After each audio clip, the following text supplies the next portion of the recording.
Un joven estaba en una reunión familiar y tomó una copa y una cuchara y empezó a golpear la copa con la cuchara. Entonces, pues hizo un ruido parecido al que hace una campana. Y todos estaban platicando, estaban haciendo otras cosas, se callaron y voltearon hacia este joven a ver qué sucedía. Y el joven dijo: les pido por favor que pongan atención. En realidad no era necesario que dijera eso, ya todos estaban poniendo atención, había captado la atención. Y dijo: quiero hacer un anuncio. Quiero hacerles partícipes de mi compromiso de matrimonio con mi novia.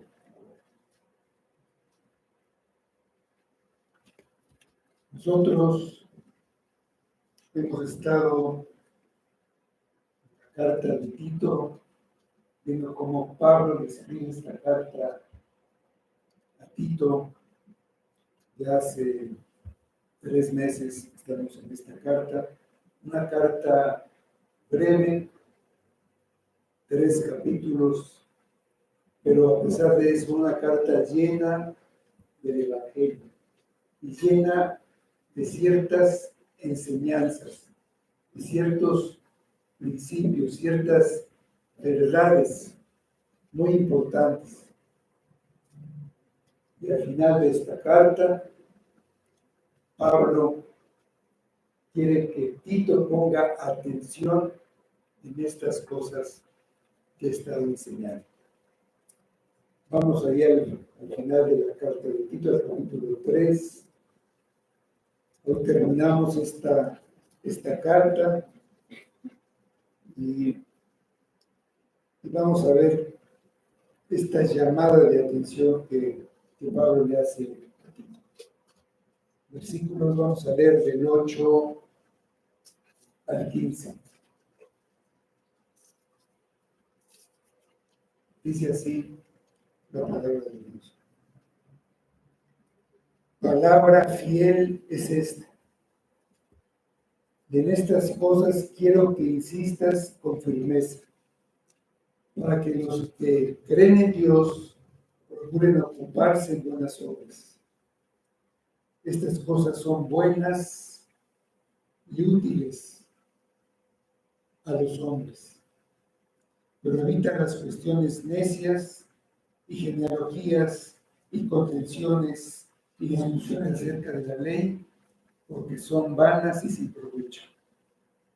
Al hombre que cause divisiones después de una y otra amonestación, desecha, sabiendo que el tal se ha pervertido y peca, y está condenado por su propio juicio. Cuando envíe a ti Artemas o a Tíquico, apresúrate a venir a mí a Nicópolis, porque allí he determinado pasar el invierno. A Cenas, intérprete de la ley, y Apolos, encamínales con solicitud, de modo que nada les falte. Y aprendan también los nuestros a ocuparse en buenas obras para los casos de necesidad, para que no sean sin fruto. Para los que están conmigo, todos los que están conmigo te saluden. Saluda a los que nos aman en la fe. Vamos a orar. Señor Dios y Padre, te damos gracias por esta palabra, por toda esta carta de Tito, por toda la escritura, Señor, que es útil para nosotros, es lo que nos has dejado para que te conozcamos, para que sepamos qué es lo que tú nos mandas, qué es lo que tú quieres. Ayúdanos a entender y a obedecer tus mandatos, a oír tus exhortaciones, a ver a Cristo reflejado en toda tu palabra, a ver ese evangelio que salva. Ayúdanos, Padre, ayúdanos todo para tu gloria y la presencia de Cristo.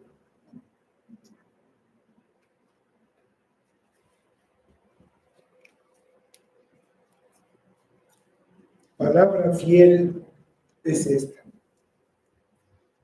La expresión palabra fiel es característica de las epístolas pastorales, es decir, las dos cartas a Timoteo y la carta a Tito. Pablo usa esta frase 6 veces en total en estas cartas. 2 de esas veces en esta carta. Y junto a esta frase, siempre hay una declaración importante que Pablo quiere hacer resaltar. Palabra fiel es ese llamado de atención, ese sonido de una campana que nos llama a abrir los oídos. Entonces hay que poner especial atención en lo que Pablo está diciendo alrededor de esta frase. Los versículos 4 y 5 de este mismo capítulo hizo un resumen del Evangelio. ¿Sí? Pero cuando se manifestó la bondad de Dios, nuestro Salvador, y su amor para con los hombres, nos salvó, no por obras de justicia que nosotros hubiéramos hecho, sino por su misericordia. Indudablemente es una declaración importante, debe formar parte de la palabra fiel que Pablo pide a Tito que insista con firmeza. El Evangelio es digno de nuestra confianza y de nuestra fe. Pero Pablo quiere que Tito recalque su mensaje con la totalidad de estas cosas. El propósito es que los que creen en Dios procuren ocuparse en buenas obras. Estas cosas que Pablo ha dicho, todas estas cosas, todas estas verdades que ha declarado, sirven para que los que creen en Dios finalmente tengan un fruto, hagan buenas obras. El Evangelio puede cambiar el corazón de una persona. Los que eran siempre mentirosos, malas bestias y glotones ociosos, con la manifestación de la gracia que los salvó, aprendieron a renunciar a la impiedad y a los deseos mundanos para vivir sobria, justa y piadosamente. Si recordamos al inicio de la carta, para corregir lo deficiente en las iglesias de Creta, Tito debía establecer pastores en cada ciudad. Estos pastores debían tener ciertas cualidades morales que Pablo detalla, pero debían tener una característica imprescindible, indispensable. Cada uno de ellos debía ser, como dice Tito 1:9, retenedor de la palabra fiel, tal como ha sido enseñada, para que también pueda exhortar con sana enseñanza y convencer a los que contradicen. Retenedor de la palabra fiel. Este es el otro lugar de la carta donde aparece esta expresión de palabra fiel. Por eso entendemos que la palabra fiel en la que Pablo pide a Tito insistir con firmeza abarca las sanas enseñanzas que deben usarse para convencer a los que contradicen el Evangelio. En toda la carta, Pablo está insistiendo en la importancia de la sana enseñanza, por la sana doctrina, como también se le nombra, que al enseñarse, pero sobre todo al aplicarse a las vidas de las personas, lleva a un cambio de vida, a una vida de sobriedad y algo que se ve, buenas obras. Las buenas obras no son un objetivo o una meta a alcanzar. No sirven para la salvación. Dice el versículo 5 que leímos, que nos salvó no por obras de justicia que nosotros hubiéramos hecho, sino por su misericordia. Las buenas obras son el resultado de la salvación. Una persona que ha sido salvada ha pasado de muerte a vida y entonces ya puede hacer buenas obras. Muerte espiritual es el estado en el que se encuentran los seres humanos de manera natural. Todos, desde su nacimiento, se encuentran así. No tienen relación con Dios, y estar separado de Dios en esta relación es estar muerto espiritualmente. Es el estado de condenación eterna y ser sacado de ese estado es lo que es la salvación. El paso de muerte espiritual a vida es llamado nuevo nacimiento o regeneración. Se manifiesta como la transición de la incredulidad a la fe en Cristo. El nuevo nacimiento no es el resultado de la fe, más bien nacemos de nuevo para tener fe en Cristo. La fe es la primera gracia que se recibe de parte de Dios. La fe es el medio por el que llega la salvación. Y la fe viene por el oír la palabra de Dios. No se distraigan por ahí con una abejita. Está viendo la palabra.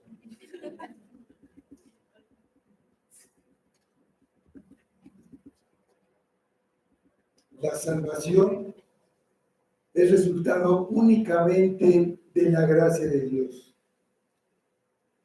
quien actúa independientemente de la voluntad del hombre. Ningún esfuerzo o acto del hombre puede añadir algo a la gracia de Dios para lograr la redención del alma. Dice Efesios 2, 8 y 9, porque por gracia sois salvos por medio de la fe, y esto no de vosotros, pues es don de Dios, no por obras para que nadie se gloríe. Cuando un niño nace, debe crecer y madurar para llegar a ser un adulto. De la misma manera, con el nuevo nacimiento, se inicia un largo proceso llamado regeneración continua o santificación progresiva, que es la obra del Espíritu Santo en la vida de esa persona. Pero esta persona también tiene una participación y responsabilidad en ese crecimiento y madurez, como tiene el niño, esa obligación, esa responsabilidad de recibir la educación, de alimentarse, de obedecer a sus padres para ir creciendo. Y una parte de esa responsabilidad de nacido de nuevo es profundizar en la sana doctrina, aplicándola a su vida y obedeciendo los mandamientos a través de la sana doctrina. A medida que vaya progresando, estará más capacitado para hacer buenas obras y cada vez deseará más hacerlas, porque en su nueva vida ya no está bajo la esclavitud del pecado. Antes no podía dejar de pecar, no podía ni quería dejar de pecar. Era algo natural. Dentro de la carta hay 6 doctrinas que definitivamente caen dentro de la palabra fiel, en las que hay que insistir con firmeza para que los que creen en Dios procuren ocuparse de buenas obras. La primera es la elección eterna para la fe. En el inicio de la carta, Tito 1, versículos 1 y 2 dice: Pablo, siervo de Dios y apóstol de Jesucristo, conforme a la fe de los escogidos de Dios y el conocimiento de la verdad, que según la piedad, en esperanza de la vida eterna, la cual Dios, que no miente, prometió desde antes del principio de los siglos. La fe es un don de Dios que Dios da a aquellos que escogió desde antes que empezara el tiempo, desde antes de la creación del mundo. El conocimiento de la verdad, que es según la piedad, es lo que Pablo le dice a Tito que enseña. Tito 2:1 dice Pablo a Tito: pero tú habla lo que está de acuerdo con la sana doctrina. La enseñanza de esta verdad también fue prometida desde antes del principio de los siglos, un pacto entre el Padre, el Hijo y el Espíritu Santo. Fue claramente revelada, se hizo pública y se manifestó en el Evangelio que Cristo encomendó a Pablo. En segunda carta a Timoteo, capítulo 1, versículo 9 y 10, vemos esta verdad. Dice ahí: quien nos salvó y llamó con llamamiento santo, no conforme a nuestras obras, sino según el propósito suyo y la gracia que nos fue dada en Cristo Jesús antes de los tiempos de los siglos, pero que ahora ha sido manifestada por la aparición de su Salvador Jesucristo, el cual quitó la muerte y sacó a la luz la vida y la inmortalidad por el Evangelio. Mucho antes de que Adán pecara, Dios ya había determinado la salvación para pecadores. En la eternidad pasada, el Padre eligió de entre toda la humanidad, de todos los tiempos, de todos los lugares, un pueblo que sería salvo en Cristo. Antes de que el tiempo comenzara, Dios eligió a muchos de entre la humanidad a quienes se propuso salvar de su ira. Esta selección no se basó en una fe previa de aquellos a los que eligió.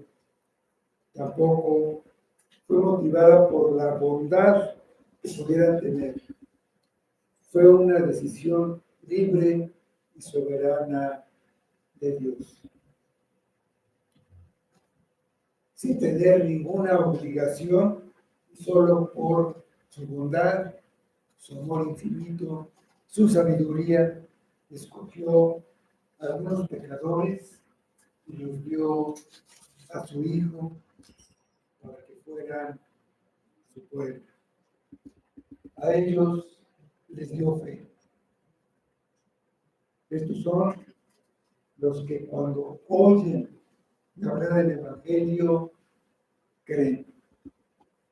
Muchos oyen. A lo largo de la historia, muchos, pero muchos han oído el Evangelio, pero solo creen aquellos que recibieron el don de la fe por parte de Dios, el regalo de la fe. Estaba Pablo predicando de una multitud, dice Hechos 13:48. Los gentiles, oyendo esto, se regocijaban y glorificaban la palabra del Señor. Y creyeron todos los que estaban ordenados a la vida eterna.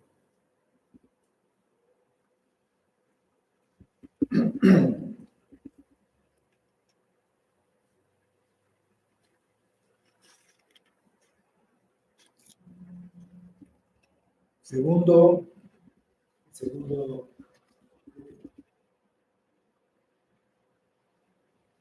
doctrina, la segunda verdad, es la salvación solo por gracia. Tito 2:11 dice, porque la gracia de Dios se ha manifestado para salvación a todos los hombres. Y Tito 3:4, la primera parte del 5 dice, pero cuando se manifestó la bondad de Dios, nuestro Salvador, y su amor para con los hombres, nos salvó. No por obras de justicia que nosotros hubiéramos hecho, sino por su misericordia.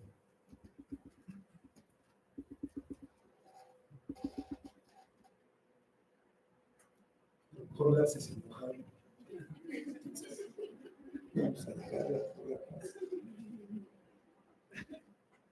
La gracia de Dios se manifestó. Se hizo visible cuando Jesucristo, siendo Dios, tomó un cuerpo humano y vino a este mundo con el propósito específico de salvar a aquellos que su Padre le había dado. Para hacerlo, tomó los pecados de ellos, esos pecados que los condenaban, y pagó el castigo que ellos merecían en la cruz, muriendo en su lugar, porque el castigo por el pecado, la paga por el pecado, es la muerte espiritual. Muerte significa separación. La muerte física es la separación del alma del cuerpo. La muerte espiritual es la separación del alma del ser humano de Dios. Cristo sufrió esa muerte. Él fue separado de su Padre en la cruz.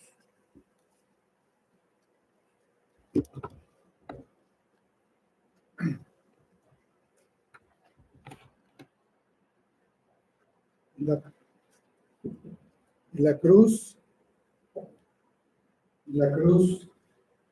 Cristo pagó todo el castigo que su pueblo merecía. Todo el castigo lo sufrió, no quedó nada. Entonces, la deuda con la justicia de Dios que tenían esas personas de su pueblo ya no existe. entonces son declarados justos y así son salvados.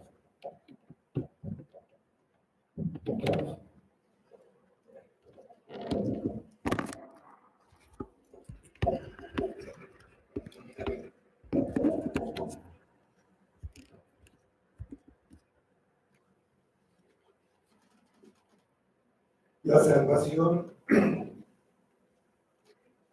dice, es para todo tipo de personas, todo tipo de hombres, para jóvenes, para viejos, para hombres, mujeres, esclavos o libres, todos, todo tipo de hombres. Nos salvó no porque lo mereciéramos, no por algo que hubiéramos hecho, no por algo que tengamos o seamos, sino por su misericordia. Eso es gracia. Nos salvó porque nos extendió su gracia. Decidió amarnos porque decidió amarnos. No hay un motivo. Y esto significa que no podemos perder su amor. Aquel joven que tocó, que hizo sonar la copa, amó a su novio. La amó porque vio algo en ella. Era muy bonito, le gustó. Después, con el trato, lo hacía sentir bien, se llevaba muy bien. Y la amó por algo que ella le daba, o ella era, o ella tenía. Entonces, ¿qué pasaría si años después su novia dejara de ser bonita o se encuentra a una que sea más bonita? De hecho, eso ocurre, la deja de amar. Como Dios me ama sin que sea necesaria ninguna condición, no hay nada que yo haga, nada que a mí me pase, nada que yo pierda que cause que Él deje de amar. Aunque deje de ser un poco guapo, que sea un poco menos guapo, o se le caiga un poco de peso, o engorde un poco o mucho, no va a causar que Dios deje de amar. Que yo lo ofenda, no va a causar que Él deje de amar. Porque cuando Él decide amar, ama con amor eterno.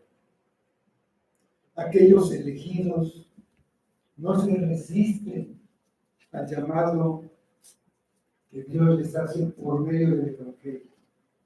Dios cambia su corazón incrédulo y rebelde con el nuevo nacimiento o regeneración para que deseen arrepentirse y sean salvados. Una vez que van a Cristo, Él los preserva y nunca se separan de Él. Pasan a ser su heredad. Dice el Evangelio de Juan, capítulo 10, versículos 27 y 28, hablando Jesús. Mis ovejas oyen mi voz y yo las conozco y me siguen.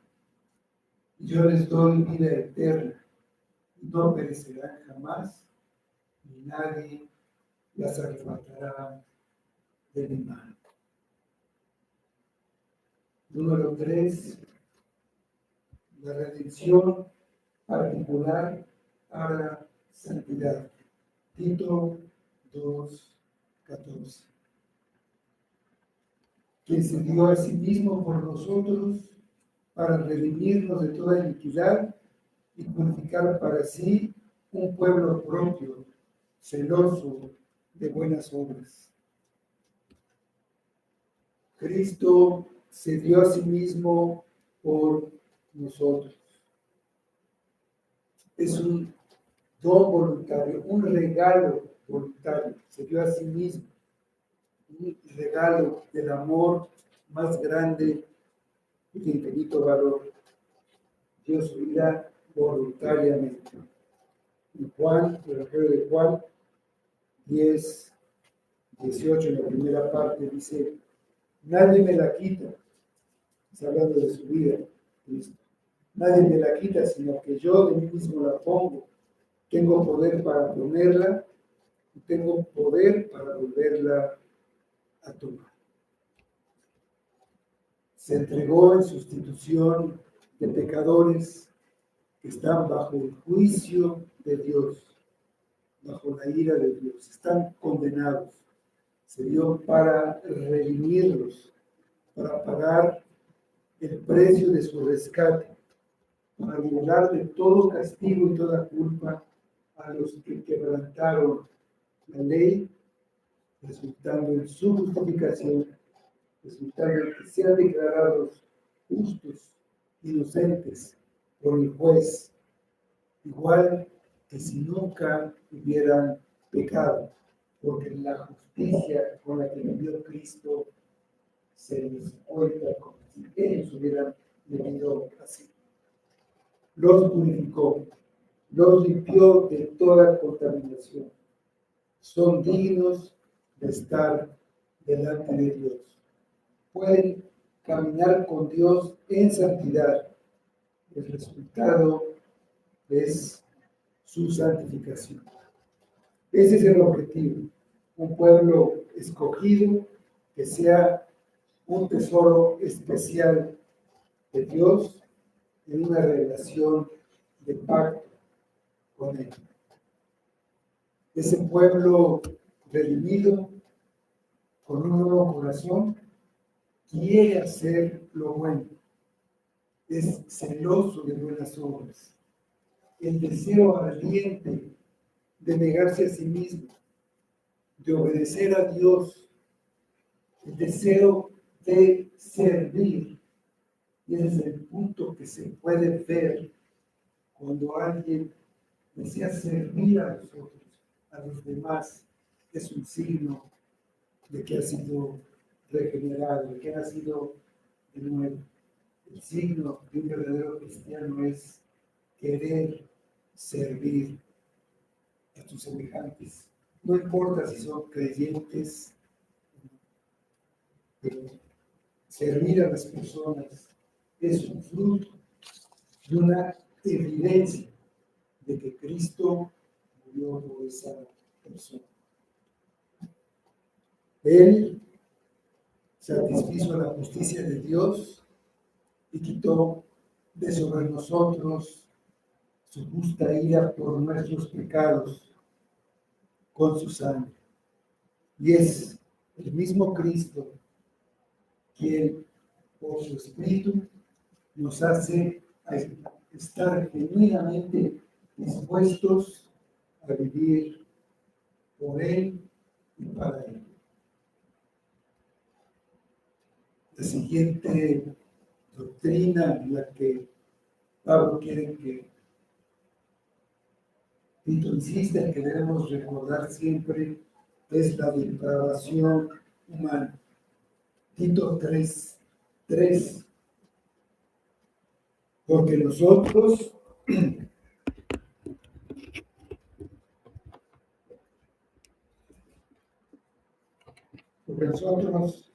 también éramos en otro tiempo insensatos, rebeldes, extraviados, esclavos de concupiscencias y deleites diversos, viviendo en malicia y envidia, aborrecibles y aborreciéndonos unos a otros. Como resultado de la caída de Adán, toda la raza humana se ha visto afectada. Con ese único acto de desobediencia se corrompió, contaminó moralmente cada parte de su ser, su mente, sus afectos, su cuerpo y voluntad. Por ese pecado entró la muerte en el mundo y la comunión de Adán con Dios se rompió. Su culpa y su corrupción fueron transmitidas, fueron heredadas a todos sus descendientes, a toda la raza humana. Por eso, todos desde que nacen están espiritualmente muertos de sus transgresiones y pecados. Esto no significa que todas las personas sean tan malas como podrían ser, ni que todo el tiempo estén continuamente haciendo lo malo.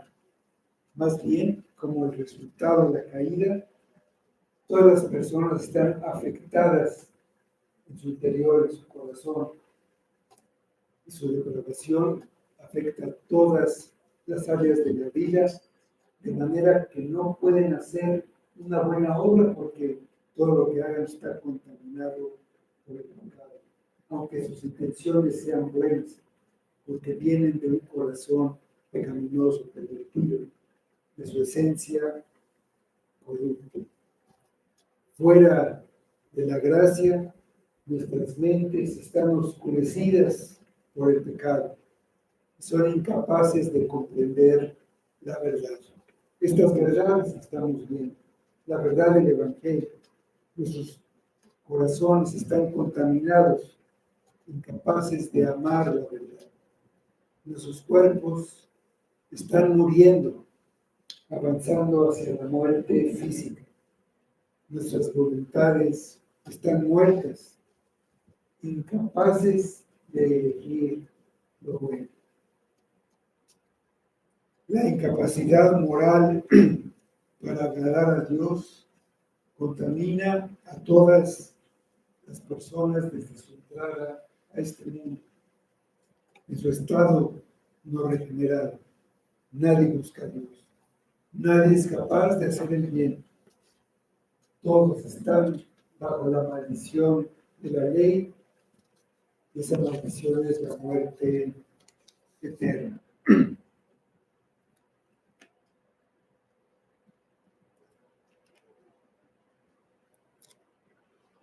El ser humano está incapacitado para salir por sí mismo de ese estado, tanto por su ineptitud, por su incapacidad moral, no puede ni quiere, como tampoco por su incapacidad de hacer el pago de la justicia. No puede hacer un pago tan enorme de su deuda. Dice el Salmo 47, versículos 7 y 9. Ninguno de ellos podrá en manera alguna redimir al hermano, ni dar a Dios su rescate, porque la redención de su vida es de gran precio y no se logrará jamás, para que viva en adelante para siempre y nunca vea corrupción. Se nunca podrá lograr por sí mismo la vida eterna. Por eso necesita un redentor, un salvador. Solo Cristo, por ser Dios con un valor infinito, puede pagar esa deuda infinita. Solo Él puede pagar el rescate por el pecador. Sigue la regeneración por el Espíritu Santo a través de Cristo. Tito 3, del 5 al 7. Nos salvó no por obras de justicia que nosotros hubiéramos hecho, sino por su misericordia, por el lavamiento de la regeneración y por la renovación del Espíritu Santo, el cual derramó en nosotros abundantemente por Jesucristo, nuestro Salvador, para que, justificados por su gracia, viniésemos a ser herederos conforme a la esperanza de la vida eterna. La salvación es solamente por la gracia de Dios, sin ninguna intervención, ningún mérito humano. El lavamiento es la limpieza del pecado, y esa es ganado por los méritos de Cristo, y es realizada y aplicada por el Espíritu Santo. Dice el profeta Ezequiel, capítulo 36, versículos 25 a 27. Esparciré sobre vosotros agua limpia, y seréis limpiados de todas vuestras inmundicias, y de todos vuestros ídolos os limpiaré. Os daré corazón nuevo, y pondré espíritu nuevo dentro de vosotros, y quitaré de vuestra carne el corazón de piedra, y os daré un corazón de carne, y pondré dentro de vosotros mi espíritu, y haré que andéis en mis estatutos, y guardéis mis preceptos, y los pongáis por obra. Es por medio de ese espíritu que Cristo pone en los que son de su pueblo. Es lo que es la regeneración. Literalmente, regeneración, un nuevo génesis, un nuevo comienzo, nacer de nuevo, como dice el Evangelio de Juan, o una nueva creación. Jesucristo derramó abundantemente el Espíritu sobre nuestra vida para que obre y se vea un fruto. Dice Isaías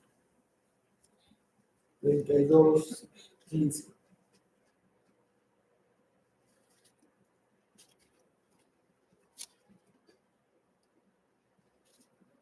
Hasta que sobre vosotros se ha derramado el Espíritu de lo alto, y el desierto se convierta en campo fértil, y el campo fértil sea estimado por bosque, para que haya un fruto que produce el Espíritu.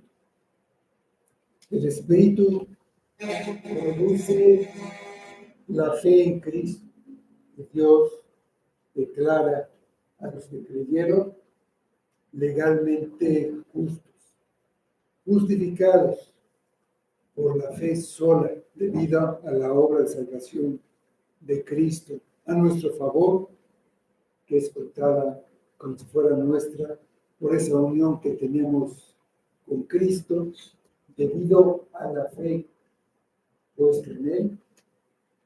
La justificación, esa justificación da derecho a heredar la vida eterna.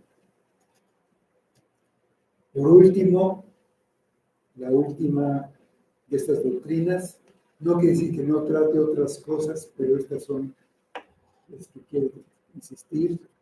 El regreso de Cristo para bendecir a sus redimidos. En el versículo 3 del capítulo 2. Aguardando la esperanza bienaventurada y la manifestación gloriosa de nuestro gran Dios y Salvador Jesucristo. Un incentivo para hacer buenas obras y buscar la santidad de vida es la esperanza confiada de deleitarse de la gloria de Dios. Tal como Jesucristo se manifestó en gracia en el pasado, se manifestará en gloria. Cristo es nuestro Dios, gloria y esperanza. Esta es la palabra fiel y las cosas que Pablo quiere que Tito insista con firmeza para que los que creen en Dios procuren ocuparse en buenas obras. Estas sanas doctrinas aplicadas a los que eran siempre mentirosos, malas bestias y glotones ociosos, logran que su vida cambiada demuestre la autenticidad del Evangelio. Han dejado de ser lo que eran y quieren hacer buenas obras. Hemos dejado de ser lo que éramos para desear hacer buenas obras. Tenemos el fin de la carta, dice el versículo 9, pero evita las cuestiones necias y genealogías y contenciones y discusiones acerca de la ley, porque son vanas y sin provecho. Ya antes Pablo había hecho una advertencia sobre esto. En Tito 1:10 le dijo a Tito, porque hay muchos contumaces, habladores de vanidades y engañadores, mayormente los de la circuncisión.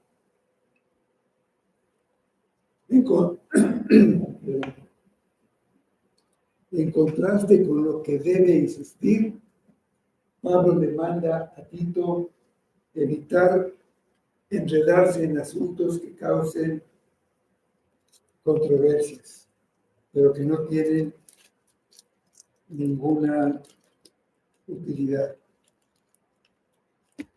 En ese entonces esas cuestiones eran las genealogías, cuestiones de genealogías de la ley que sacaban a discusión los judíos, los judaizantes. Ahora serían polémicas sobre filosofías, sobre política o incluso sobre teología, que se basan en razonamientos, imaginaciones humanas que nada tienen que ver con la sana enseñanza. El espíritu contencioso es insistir en lo minucioso y en lo insignificante para hacerlo con una importancia extrema, indebida. Se esfuerza por hacer que las tradiciones humanas estén de acuerdo con la palabra, en lugar de juzgar todas las teorías humanas a la luz de la autoridad de la palabra. Es un vano intento por intentar que la palabra de Dios esté de acuerdo con el hombre. Es una pérdida de tiempo, es una distracción de lo que debe ocupar a los creyentes. No produce ningún bien. En lugar de perder el tiempo en estas cosas que no aprovechan y discutir sobre banalidades, debemos invertir el tiempo en buscar el reino de Dios y su justicia. Debemos predicar el Evangelio y alcanzar a los perdidos. Debemos vivir vidas que evidencien la gracia transformadora de Jesucristo en nuestras vidas. Dice el versículo 10, al hombre que cause divisiones, después de una y otra amonestación desecha, sabiendo que el tal se ha pervertido y peca y está condenado por su propio juicio. Algunos hombres podían aferrarse a estas opiniones, a darle importancia a estas cuestiones y tratar de formar grupos que los apoyaran, causando así divisiones. Debían ser amonestados, como dice la palabra, primero en privado, si no oyen, con 2 o 3 testigos, y si persistían, entonces ser rechazados. Habían abandonado la verdad, habían abandonado la sana doctrina y habían escogido por sí mismos qué creer, rechazando la autoridad de la palabra de Dios, de Cristo y de la Iglesia.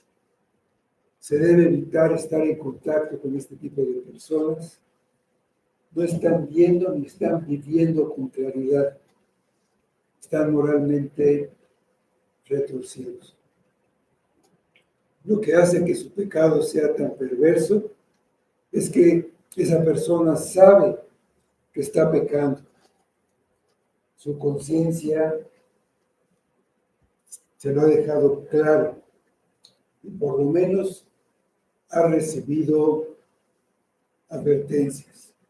La Iglesia lo ha hecho a través de esas reprensiones, varias reprensiones, y por eso peca, estando condenado por su propio juicio. Esa persona ha sido advertida repetidamente y sin embargo se niega a arrepentir. Se tiene que aplicar la disciplina. La disciplina tiene por objetivo sanar y restaurar a la persona. Si a pesar de los muchos esfuerzos se rehúsa el arrepentimiento, entonces debe ser excluido de la iglesia, porque no se debe perder de vista el bienestar de la iglesia para la gloria de Dios. Versículos 12 a 14. Cuando envíe a ti a Artemas o a Tíquico, apresúrate a venir a mí en Nicópolis, porque allí he determinado pasar el invierno.